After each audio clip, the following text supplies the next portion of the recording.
Hay muchas personas que piensan de manera desinformada que las sanciones contra el gobierno de Venezuela fueron lo que causaron la crisis económica que el país pasó. Esto está errado. Quédate porque te voy a mostrar con imágenes reales todo lo que ya se estaba viviendo en Venezuela, toda la crisis por lo que el país ya estaba atravesando, antes de que llegaran las acciones que afectaron la venta petrolera. Hola, ¿cómo están? Mi nombre es Adrián Sánchez. Para quienes no me conozcan, originalmente hago videos sobre aventuras, comida, viajes, curiosidades del mundo. Pero desde enero, que empezó a suceder toda esta situación en Venezuela y mucha gente empezó a hablar del país, incluso personas que no son venezolanas, decidí unirme para compartir con ustedes mi punto de vista, pero sobre todo información histórica, hechos, no solo opiniones, sino cosas que sucedieron y cosas que quizá muchas personas que no son de Venezuela de pronto no conocían. En mi experiencia viviendo en Chile y en Ecuador, no se conocían tanto los detalles de lo que pasaba en Venezuela, sino quizá hasta 2019, cuando empezó a ocurrir todo el tema de Guaidó y cuando en efecto fue que comenzaron las sanciones a hacer efecto, las sanciones que afectaban la venta petrolera. Yo llegué a Chile en 2016, llegué a Ecuador en 2015 y mucha gente todavía me preguntaba, oye, ¿y eso que eres venezolano y eso que estás acá?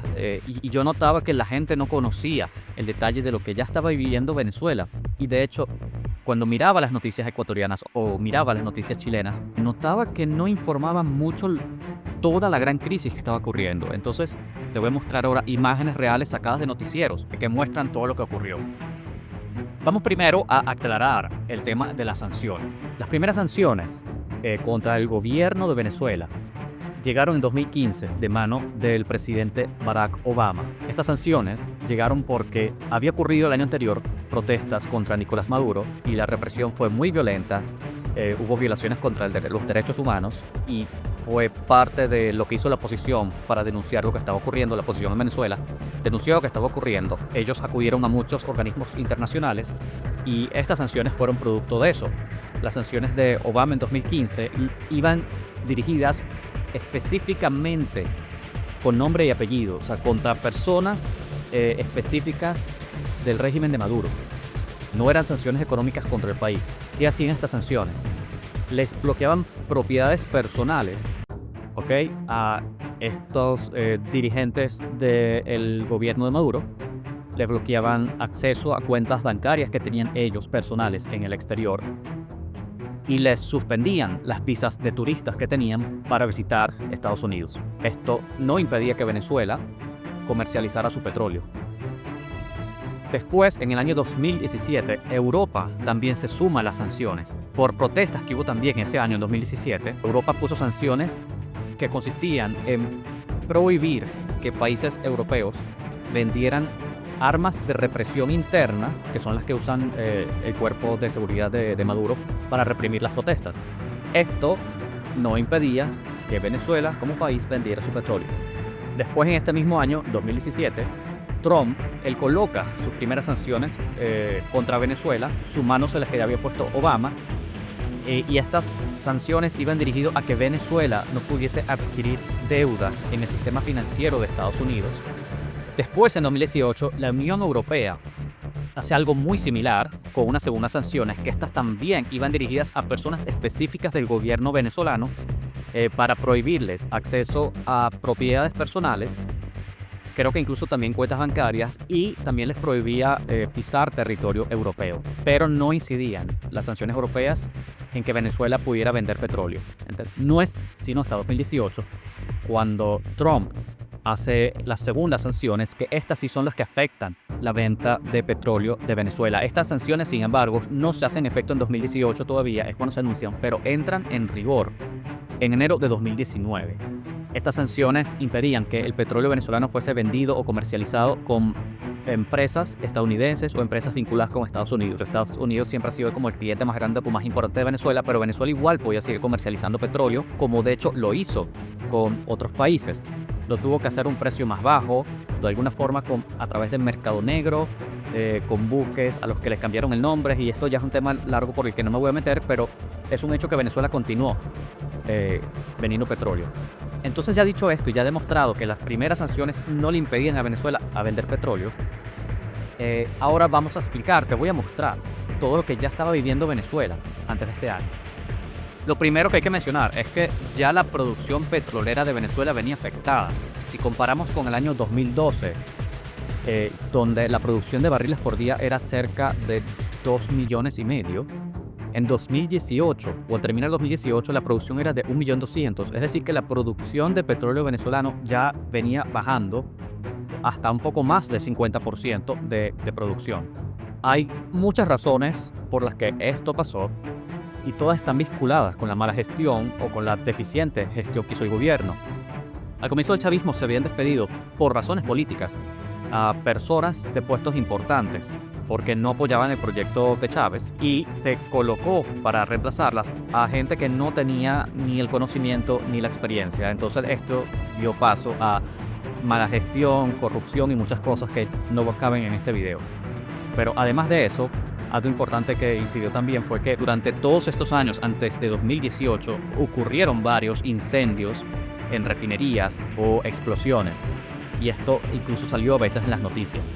No se les hacía mantenimiento a los equipos involucrados en la extracción de petróleo o en la refinación del petróleo. Entonces muchos equipos, muchas maquinarias quedaron obsoletas y varios pozos fueron también quedándose tapados. El país estaba viviendo su crisis humanitaria. Había una escasez de alimentos y de medicinas bastante grande. La gente pasaba horas haciendo fila para conseguir alimentos básicos. Había una regulación de precios desde hace muchos años y había una hiperinflación y había una regulación del dólar. Venezuela solo produce petróleo y requiere importar materia prima. Y a las empresas que producen esto, empresas privadas, no se les daban los dólares. Tenían que conseguirlo hasta 5, 6 o 10 veces más caros por mercado negro para importar su materia prima de comida. Pero el gobierno les obligaba a vender a precio más bajo, a precio regulado, con un dólar oficial que realmente era ficticio. Casi no, el propio gobierno no se los daba. Entonces las empresas iban a pérdida, muchas empresas incluso quebraron o cerraron. Incluso empresas que el gobierno había nacionalizado, empresas de comida, empresas de lácteos, empresas de alimentos, las habían llevado también a la quiebra de alguna forma las personas que hicieron la administración, porque, similar que la empresa petrolera, colocaron al mando a gente que no tenía el conocimiento o el área. Entonces se prestó también para corrupción. Entonces no se conseguían ni siquiera las marcas de las empresas de café o lácteos o alimentos que el propio gobierno había nacionalizado. Cuando salían eran muy pocas, entonces se hacían filas enormes para comprar y a veces incluso no conseguías. La fila era incluso según el número de cédula específico que te tocara en la semana. La gente gastaba horas y días. Me tocó hacer fila por alimentos incluso desde finales de 2012 o la segunda mitad, cuando ya estaba Chávez en el poder. Ya esto estaba ocurriendo. Yo personalmente recuerdo haber hecho filas en 2012 por papel higiénico o por leche, y ya después que entra Maduro en 2013 fueron cada vez más alimentos, avena, huevos, jabón para lavar la ropa, jabón para lavar los platos. O sea, ya cada vez eran más cosas básicas. Recuerdo que salían en las noticias titulares de personas que se habían peleado o incluso a puñales por rollos de papel higiénico. Esto ocurría realmente. Papel higiénico solamente, también por comida. Empezó a haber un hambre tan grande que personas que no vivían en situación de calle, personas que tenían su hogar, tenían que recurrir a la basura para encontrar comida para sobrevivir. Estudiantes buscando comida en la basura, padres de familia buscando restos de comida en la basura que se tiraba de restaurantes o de otros lugares donde hubiese comida. De repente comida que quizá tenía fecha de vencimiento, que estaba tirada, pero veían a ver si aún servía. El hambre incluso afectó hasta los animales en el zoológico. Hubo zoológicos que comenzaban a reportar en los medios que no tenían alimentos, y llegó a salir en las noticias que incluso personas estaban robando animales exóticos para comérselos, como flamingos, osos hormigueros u otros. Incluso refugios de perros y gatos tampoco tenían con qué alimentarlos. Entonces todo esto se empezó a ver en las noticias, pero no llegaba tanto o no hacía tanto eco en la gente del resto de los países de Latinoamérica. En cuanto a la escasez de medicinas, diría que no solo hubo una escasez de medicinas, hubo también una crisis hospitalaria. La gente moría por enfermedades básicas que ya estaban erradicadas, o se resolvían con algún antibiótico básico. Aquí tengo que hablar de mi propia experiencia. Yo sufría mucho amigdalitis y recuerdo verme en 2014 contagiado de una enfermedad que el antibiótico no lo conseguía y me podía sencillamente inyectar penicilina y costó conseguirla. Mi mamá me consiguió una que tenía 2 meses vencida y voló en avión para llevármela desde el interior del país. Esto fue en 2014 apenas. Y usualmente estos medicamentos, después de la fecha de vencimiento, hay como una especie de tiempo de 6 meses en que todavía son válidos. Y ese, aunque tenía 2 meses vencidos, me sirvió y gracias a Dios me curé. Pero yo decía, Dios mío, si esto era un antibiótico, era una bacteria tan sencilla que se elimina con antibiótico, ¿cómo serán las personas que tienen algo más grave? Y en efecto pasó, personas que sufrían de la tensión, personas que de repente tenían cáncer. Perdí un familiar, de hecho, que por un medicamento para su cáncer no se conseguía en 2016, falleció lamentablemente. Esto estaba pasando muchísimo. Algunas personas incluso se quitaban la vida cuando tenían un diagnóstico de una enfermedad cuyo medicamento no lo podían conseguir. En los hospitales pasaban cosas difíciles de contar. Madres dando a luz en el piso o en las salas de espera. Y wow, yo creo que si me pongo a dar mucho detalle el video se va a hacer un poco pesado, pero había una crisis hospitalaria muy grande, donde personas incluso morían a veces por agarrar bacterias en el hospital. Voy a compartir un caso personal. Yo tenía un perrito. Yo cuando migro de Venezuela se lo dejo a mi hermano, él se queda cuidando el perrito. Mi hermano después, en 2017, ante lo grave que estaba todo, decide emigrar. Él le deja el perro a una excompañera del trabajo. Esta excompañera del trabajo se contagió con dengue y fue hospitalizada. Y lamentablemente falleció no por el dengue, sino por una bacteria que agarró en el hospital. Le estoy compartiendo casos personales para que vean que no es algo que lo vi en las noticias. Son cosas que también yo de alguna manera lo llegué a vivir. Hiperinflación. En Venezuela ya existía una inflación de 100% para el año 2015. La primera reconversión monetaria llegó en época de Chávez. Chávez tenía apenas 10 años en el poder. Al bolívar, que es la moneda de Venezuela, se le habían quitado 3 ceros en el año 2008. Es decir, 1000 bolívares pasaron a ser un bolívar, o 5000 bolívares pasaron a ser 5 bolívares. Entonces, en 2015 estaba ya esta inflación del 100%, y cuando llega el 2018 ya había una hiperinflación, según el Fondo Monetario Internacional, cerca de 1.000.000%. De hecho, en ese mismo año, 2018, antes de las sanciones, se tuvieron que quitarle 5 ceros al bolívar. Es decir, que en total ya se le habían quitado 8 ceros al bolívar. Ya esto te demuestra que había una inflación grandísima. La falta de servicios básicos se vivía al día a día.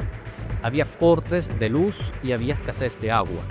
Desde el año 2010, estando Chávez en el poder, se declaró una emergencia eléctrica. Ya venían ocurriendo cortes de luz, ya había apagones. E incluso, recuerdo perfectamente, cuando Chávez anunció la emergencia eléctrica, se planificaron unos recortes de luz que incluso afectaban la capital, y ese día hubo unas protestas, la gente salió a la calle, gente de los hospitales, que se tuvo que suspender y se empezó a racionar la electricidad en el resto del país, pero a Caracas se le trataba como una joya de la corona y se trataba de que en Caracas hubiese luz siempre. Sin embargo, Caracas también llegó a sufrir cortes de luz. ¿Por qué ocurrían los cortes de luz? Similar a como pasó con la industria petrolera, se había dejado de hacer mantenimiento en las plantas eléctricas, termoeléctricas, hidroeléctricas, todas estas plantas que producían energía para el país. Se colocaron personas a cargo que no eran expertos, esto se prestó para la corrupción y no se invertía en mantenimiento. Entonces, del mismo modo que se vio con las refinerías, también se llegó a ver explosiones de plantas termoeléctricas, se vio turbinas de centrales hidroeléctricas dejaron de funcionar, entonces las represas no funcionaban a su total capacidad. Todo esto fue ocurriendo de forma paulatina, progresiva, ya desde el año 2010, incluso cuando estaba Chávez en el poder.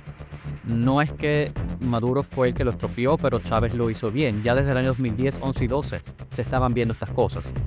En el año 2014, donde yo vivía, ya estábamos experimentando un racionamiento de agua, lo cual empezó a afectar de manera cotidiana bastante. Ya se había hecho algo prácticamente común en Caracas, ¿ok? El tema es que tú ibas a visitar a alguien y bueno, tenías que tú echarle con la cubeta al asiento del baño para que todo se fuera por el bajante. Sin embargo, te estoy hablando de 2014, ya esto después se fue poniendo peor. Ya en los años 2016, 17, 18, las personas tenían que buscar agua prácticamente en tuberías que quizás salían de algún lado o de repente de un río. Personas usando agua quizás de la piscina para poder bajar, usarla en su casa aunque sea para lavar ropa o cosas por el estilo. Empezó a haber una escasez de agua, que las personas tenían que arreglárselas para encontrar agua que a veces podía ser quizá de dudosa procedencia, pero al menos que te sirviera para lavar o para echar el bajante de tu asiento del baño. Los que fueran afortunados de vivir cerca de un río o de alguna pequeña cascada de agua natural eran quizás los más afortunados de tener una fuente un poco más limpia de agua. Se vivía una criminalidad inimaginable. Venezuela tenía ya varios años consecutivos, por lo menos desde 2010, 11 o 12, figurando siempre en el top 10 o top 10 de ciudades más peligrosas del mundo. Es decir, ciudades con mayor índice de crímenes por 100.000 habitantes. Esto venía ocurriendo de forma consecutiva. Siempre había en el top 10 al menos 2, 3 o hasta 4 ciudades de Venezuela allí figuradas. Realmente vivías con paranoia. Salías a la calle pendiente de que no se te viera el teléfono, de no sacarlo en la calle. El tema de los motorizados robando se volvió algo grandísimo por todo el país. Si ibas caminando y escuchabas una moto, te entraba un pánico terrible.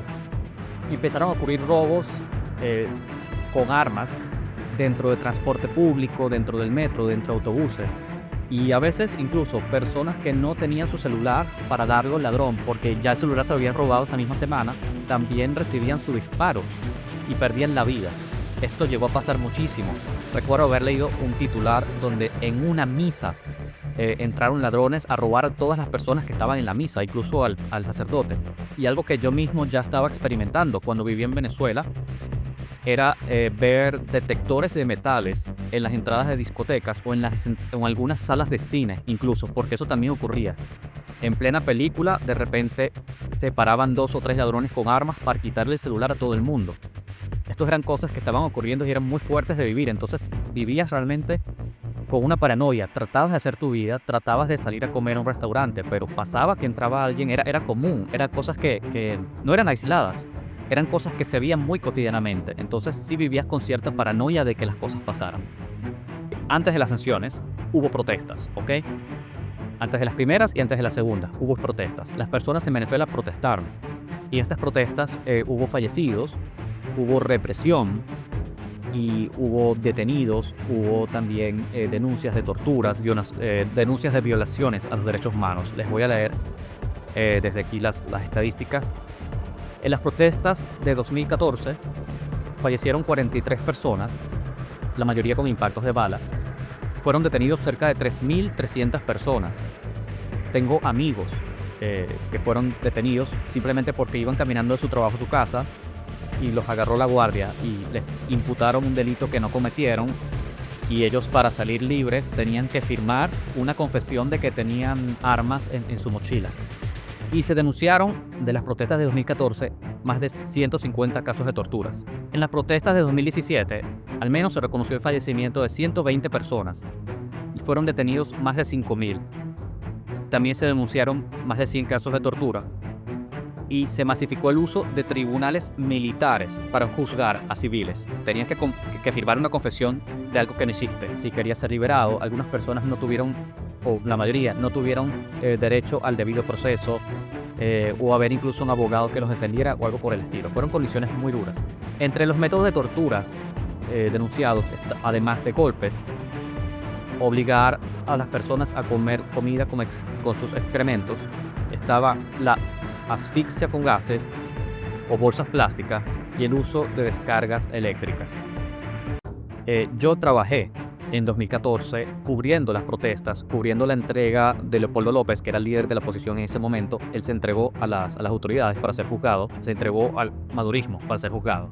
Una de las cosas que yo más recuerdo de las protestas de 2014, estas yo las viví en el país, principalmente en Caracas, ocurrieron en la zona donde yo vivía.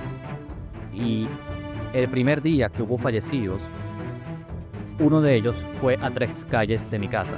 Yo tenía mi perro y tuve que sacar a pasearlo a la mañana siguiente y pude ver eh, la sangre del muchacho fallecido, Robert Redman, creo que se llamaba.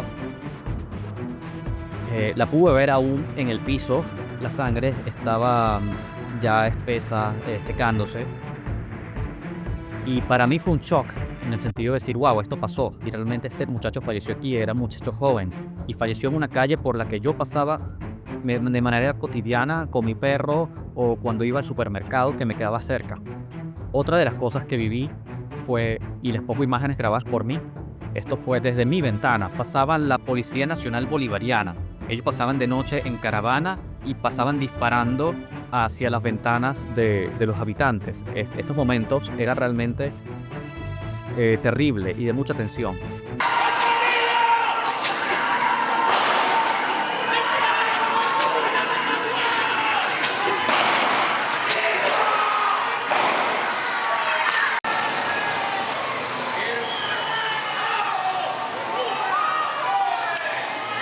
Y recuerdo que el miedo que se sentía cuando pasaba la Policía Nacional Bolivariana por mi calle disparando en las noches. Esto era varias veces.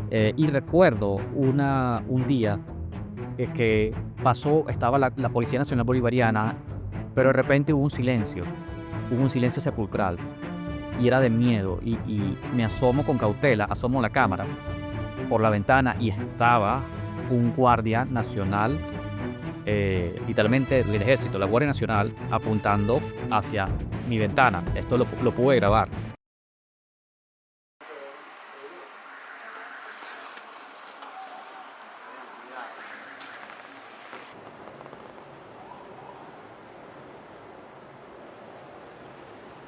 Y fue una de las cosas, wow, más temibles y una de las cosas que definitivamente tomé en cuenta para emigrar. La migración venezolana, si bien se hizo un poco más conocida después de 2019, pero ya venía ocurriendo. Yo mismo, desde mi perspectiva personal, vi a mis amigos empezar a irse del país, sobre todo desde el año 2012, y en 2014 empezó a subir a raíz de las protestas. Yo tomo mi decisión de irme del país a raíz de las protestas de 2014 y emigro en 2015. Según la ONU o ACNUR, para el año 2018, al terminar el 2018, ya habían emigrado cerca de 3.400.000 venezolanos. Es decir, esto es más de una tercera parte de la cantidad actual de venezolanos que ha migrado, que se cuenta cerca de los 9 millones para el momento de grabar este video, o por lo menos 8 millones.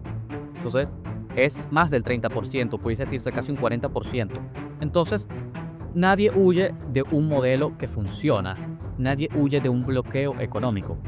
La gente que salió de Venezuela lo hizo porque ya había una crisis que estaba allí y la crisis venía en crecimiento. Y lo cierto es que ya había una crisis grande que no fue creada por las sanciones. Ya algunas de estas aristas o vértices de las crisis se estaban viviendo desde que estaba Chávez en el poder. Las personas que se fueron de Venezuela no fue porque el país le impusieron sanciones, sino porque ya había criminalidad, oscuridad, hambre, escasez de medicinas, violación a los derechos humanos. Ya la crisis estaba arraigada, entonces no hay que buscar un culpable afuera desde lo que se destruyó desde adentro. Así que por esa razón te he compartido estos datos históricos, te he mostrado imágenes como prueba de lo que de verdad estaba sucediendo y te he compartido también parte de mi testimonio de lo que yo pude vivir o personas cercanas a mí pudieron vivir también. Gracias por acompañarme hasta acá. Te voy a dejar otro video similar acá que puedes ver para que sea de tu disfrute y conozcas un poco más la situación política de lo que ha vivido Venezuela.